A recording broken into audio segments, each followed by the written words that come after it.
57. The Trinity and Man. Chalcedon Report number 336, July 1993. It cannot be stressed too much that Christians must recognize the distinction between the economical Trinity and the ontological Trinity. The economical Trinity means the relationship of the triune God to us in His redemptive work, His providential care, the indwelling Spirit, and more. The ontological Trinity means God in His own being, as He is, in His eternal aseity. Failure to recognize the importance of these two aspects of God's being has led again and again to serious problems in the Church and to decline. We can better understand this problem with a very simple illustration. Assume, for a moment, that you are a very wealthy person. People will then show a great deal of interest in you, in what they can get out of you, and in how they can use you. Their concern with you is in the economical you, in your relationship to them, and in what they can get out of you. Their relationship with you at first may be a good one, but in time, as they fail to grow, and as they are disinterested in you except in the ways you can help them, the relationship will cool. So it is with Christians and with churches. Repeatedly in history, there have been major revivals, times of growth and expansion, and then a steady and sometimes sharp decline.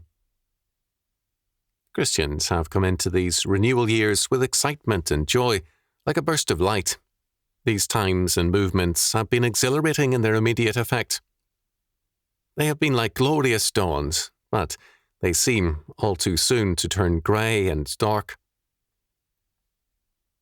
The reason for this, whether a medieval movement, a Wesleyan revival, or the current charismatic movement, has been a considerable degree the same.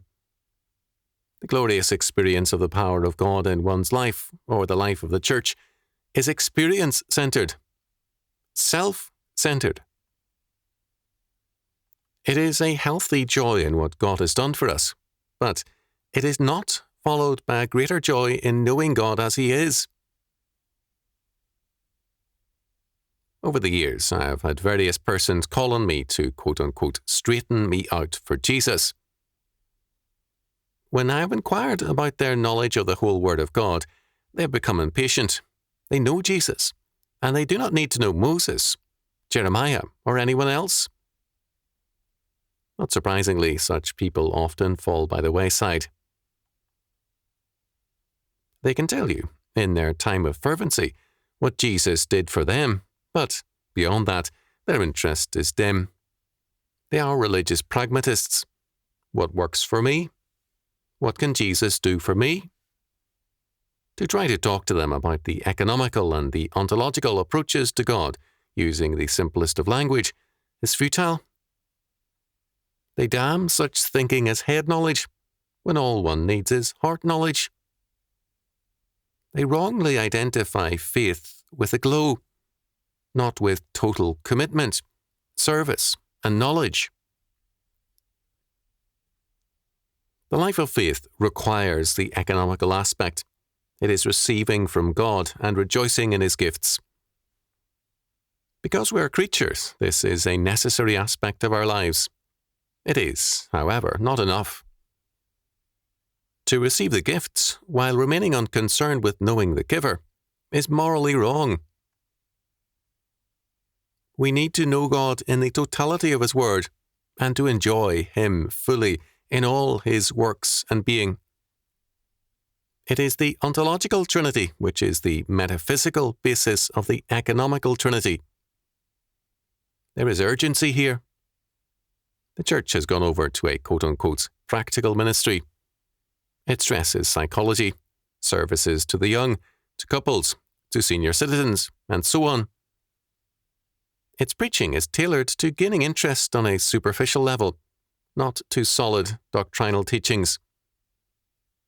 Because sin is unpopular, it talks about codependency, victimhood, and other like psychological garbage. The greatest preachers of the centuries would today bore most congregations because their preaching was centered on the triune God, not on the people and their, quote, needs, end quote. The modern church has forgotten that the greatest true need of people is to know God, and too much preaching is about what God can do for you. Whether the church be Catholic or Protestant, charismatic or non-charismatic, the emphasis is too often humanistic. It is on emotions, feelings, and, above all, benefits. I am not calling for pulpit lectures on the economical and ontological approaches to the doctrine of the Trinity, but rather teaching, preaching, and writing that centers our faith on the triune God, not on ourselves. The practical Trinity of too many people is me, myself, and I.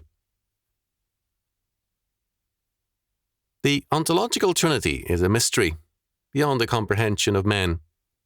All the same, this ontological Trinity reveals himself truly in his holy word, and he requires us to know him. When God gives his gifts, it is that then, ye shall know that I am the Lord your God. Exodus chapter 16, verse 12. Is it not blasphemy to believe that God's only purpose in our salvation is to make us happy, to give us a glorious glow, and to take away our problems? If someone is interested in you only in terms of what they can get from you, will you not in time be thoroughly angry with them? True enough, God does not need your interest in him, nor your time, nor your money, but will he not despise your profession of faith when it proves to be no more than a sanctimonious self-interest? We have too many happy Christians who do not fear God, and they should. The adoration of God is gone in too many churches. Too many despise God's law word and still expect his blessings. The results are all around us. A numerically strong church and a weak people and witness. As a start towards a true revival, fear God and keep his commandments. Ecclesiastes chapter 12, verse 13.